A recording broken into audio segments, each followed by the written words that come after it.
दोस्त की पहचान, a moral story, true friendship. Amar की एक कपड़े की दुकान थी। शहर के सबसे महंगे बाजार में उसकी दुकान पर हमेशा भीड़ लगी रहती थी। उसके पास पैसे की कोई कमी नहीं थी। महंगी गाड़ी, आलीशान बंगला जिसमें वह अपने परिवार के साथ रहता था। परिवार में उसकी पत्नी रेखा और उसके माता पिता थे। एक दिन अमर अपनी गाड़ी में पत्नी के साथ घूमने जा रहा था। वह एक हिल स्टेशन पर पहुंच जाता है। होटल में उसका कमरा बुक था। वह काउंटर पर पहुंचता है और कमरे में उसकी बुकिंग के बारे में पूछता है। अमर काउंटर रजिस्टर में साइन करता है, तभी मैनेजर एक वेटर को बुलाता है। मैनेजर उससे कहता है, साहब का सामान तीसरी मंजिल पर कमरा नंबर 306 में रखाओ। वेटर सामान लेकर आगे आगे चल देता है। अमर और रेखा दोनों उसके पीछे पीछे चल देते हैं। लिफ्ट से होते हुए वे सभी कमरे में पहुंच जाते हैं। कमरे में सामान रखकर जब वेटर वापस जाने लगता है तो अमर उससे कहता है, सुनो ये लो टिप। अमर 100 रुपये निकालकर वेटर की ओर बढ़ा देता है। लेकिन यह क्या, वेटर पैसे न लेकर वापस जाने लगता है। अमर उसे रोकता है। अमर उससे कहता है, अरे ये हम अपनी खुशी से दे रहे हैं, रख लो, तुम्हारे मैनेजर से हम कुछ नहीं कहेंगे। वेटर चुपचाप पैसे अपनी जेब में रख लेता है। तभी अमर उसे रोकता है। अमर कहता है, तुम राकेश हो ना? वेटर ने कुछ नहीं बोला, वह चुपचाप वहां से चला गया। तभी रेखा अमर के पास आई और बोली, क्या बात है, आप कुछ परेशान लग रहे हो और वेटर से क्या बात कर रहे थे? अमर ने कहा, रेखा यह मेरे बचपन का दोस्त था, लेकिन अब मुझे पहचान नहीं रहा है, मैंने तो इसे पहचान लिया है। तुम यहीं रुको, मैं अभी इसके बारे में पता करके आता हूँ। अमर नीचे काउंटर पर पहुंचकर राकेश के बारे में पता करता है तो उसे पता लगता है कि वह तो अभी ड्यूटी खत्म करके घर चला गया, कल सुबह आएगा। राकेश ने दूसरे वेटरों से उसके घर के बारे में पूछा लेकिन किसी को उसका घर मालूम नहीं था। अमर अपने कमरे में वापस आ जाता है। रेखा उससे पूछती है तो अमर कहता है, रेख हम दोनों बचपन के दोस्त हैं। राकेश पढ़ने में बहुत तेज था, लेकिन फिर इसके पिता पर बहुत कर्ज हो गया था। इसके पिता अपना घर बेचकर कर्ज चुकाकर अपने परिवार के साथ कहीं चले गए। राकेश ने मेरी बहुत मदद की है। अगर वह नहीं होता तो मैं यहां तक नहीं पहुंच पाता। अगले दिन राकेश काम पर नहीं आया। राकेश के घर का पता भी नहीं लग पा रहा था। अमर और रेखा घूमने निकले लेकिन अमर का मन किसी चीज में नहीं लग रहा था। वह हर समय राकेश के बारे में सोच रहा था।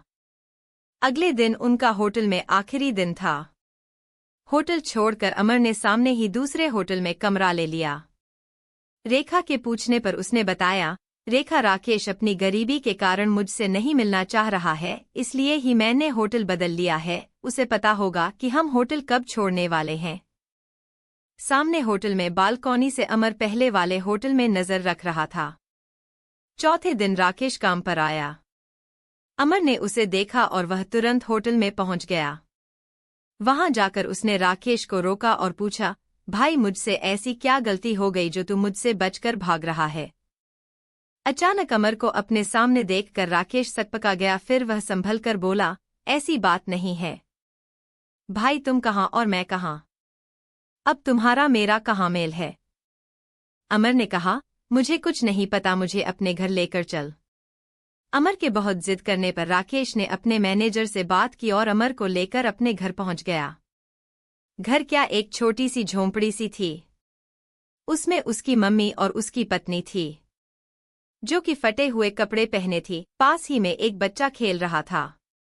राकेश को देखकर उसकी पत्नी बोली, अरे आप आज भी वापस आ गए क्या? वो आपके दो अभी वही हैं जिनसे आप बचने की कोशिश कर रहे थे। अमर पीछे ही खड़ा था। वह बोला, भाभी जी मैं ही वो दोस्त हूँ जिससे यह बच रहा था। क्या मैं इतना घटिया इंसान हूँ? क्यों माजी अपने भोला बेटे को भूल गईं?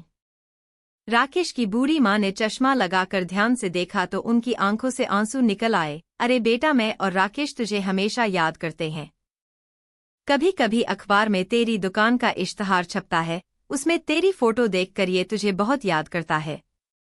अमर ने कहा, अरे तुम लोग इतनी परेशानी में हो क्यों भाई, तू मुझसे मिलने क्यों नहीं आया? राकेश ने अपने आंसू पोंछते हुए कहा। भाई मुझे लगा तू मुझ गरीब को पहचानेगा या नहीं, वहां कहीं तूने मेरी बेइज्जती कर दी तो मेरा जीना मुश्किल हो जाएगा। तभी राकेश की पत्नी बोली, भैया इनकी कोई गलती नहीं है, आप ही देखो हम किस हाल में हैं। ऐसे में तो अपने भी मुंह मोड़ जाते हैं। इन्हें इसी बात का डर था। खैर आप बैठो, मैं आपके लिए चाय बनाती हूँ। अमर बोला, चल अपना सामान बांध ले, मेरे साथ चल, दोनों भाई मिलकर दुकान चलाएंगे। मेरी 3 दुकानें हैं जो मुझसे नहीं संभल रही हैं। राकेश ने कहा, नहीं भाई मैं ठीक हूँ, तुझे मैं आज भी याद हूँ, यही बहुत है। अमर ने उसे डांटते हुए कहा, तेरा तो मुझे पता नहीं, लेकिन अपनी माँ और भाभी को मैं इस हाल में नहीं देख सकता, मैं इन्हें ले जा रहा हूँ, तेरा मन हो तो आ जाना। राकेश मना करता रहा लेकिन अमर नहीं माना। वह बोला, जानता है तूने बचपन में मेरी कितनी मदद की है, मैं कितना गरीब था, मेरे पास किताबें खरीदने के पैसे नहीं होते थे। तूने मुझे अपनी किताबें दी और स्कूल में इसी बार पर तेरी कितनी पिटाई होती थी। आज मैं जो कुछ भी हूँ तेरी वजह से हूँ। वैसे बाबूजी कहाँ गए? राकेश बोला, भाई वो तो गांव छोड़ने के 6 महीने बाद ही खत्म हो गए।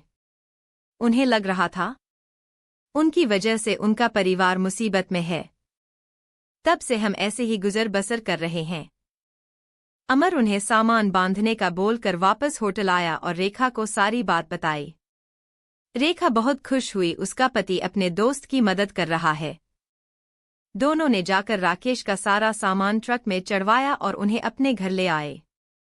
वहां दोनों भाइयों की तरह रहने लगे। राकेश अब धीरे धीरे काम सीखने लगा। अमर ने एक दुकान की पूरी जिम्मेदारी राकेश को सौंप दी थी। इस तरह एक दोस्त ने अपने दोस्त का कर्ज चुकाया। कहानी के लेखक अनिल शर्मा।